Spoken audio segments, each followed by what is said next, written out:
appreciated it. I needed to prove to myself that I could handle this independently without depending on someone to rescue me. The stress of working 60-hour weeks while processing trauma made me feel like I was running on empty, but giving up wasn't an option. I meal prepped cheap food on Sundays, canceled my streaming subscriptions, and stopped buying coffee out. Every dollar mattered when I was rebuilding my sense of security from scratch. Around week 7, some people from the wedding started reaching out asking what really happened with Carson. I'd stayed off social media mostly, but apparently Carson had been posting vague things about crazy exes and how some people can't handle genuine connection. A bridesmaid I barely knew sent a long message asking for my side of the story because she'd heard conflicting accounts.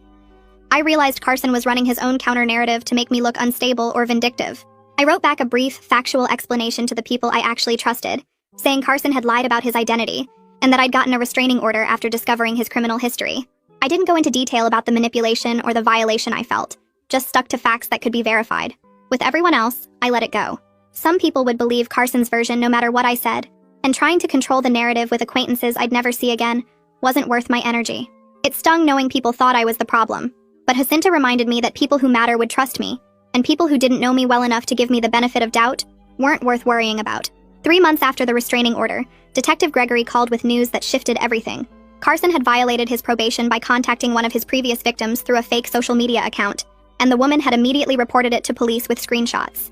His probation officer filed a violation report, and the judge revoked his probation, resulting in a 4-month jail sentence. Gregory explained this removed the immediate threat to me and created a documented pattern that would follow Carson if he tried anything similar in the future. Knowing Carson was actually facing consequences felt surreal after months of feeling like the system couldn't really protect me. Gregory said the jail time wasn't long, but it sent a clear message that Carson's behavior had real repercussions, and the violation on his record would make any future restraining orders easier to enforce. I thanked Gregory for keeping me updated and for taking the situation seriously from the beginning, when I'd felt like I was overreacting to everything. 6 months after the wedding, I took stock of where things stood. My apartment had a new security system with cameras covering the entrance and a smart lock I could monitor from my phone. The restraining order remained active with no violations since Carson's jail time, and I'd learned to stop jumping every time I got a notification. Therapy with Jacinta was teaching me to trust my instincts instead of overriding them to keep other people comfortable, though I still caught myself minimizing things sometimes.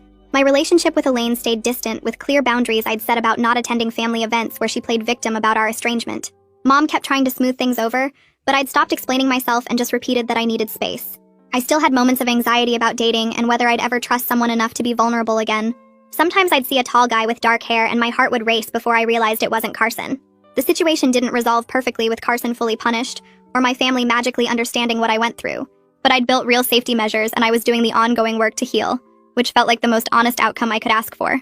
I wasn't ignoring red flags anymore or sacrificing my safety to keep peace, and that shift alone made everything worth it.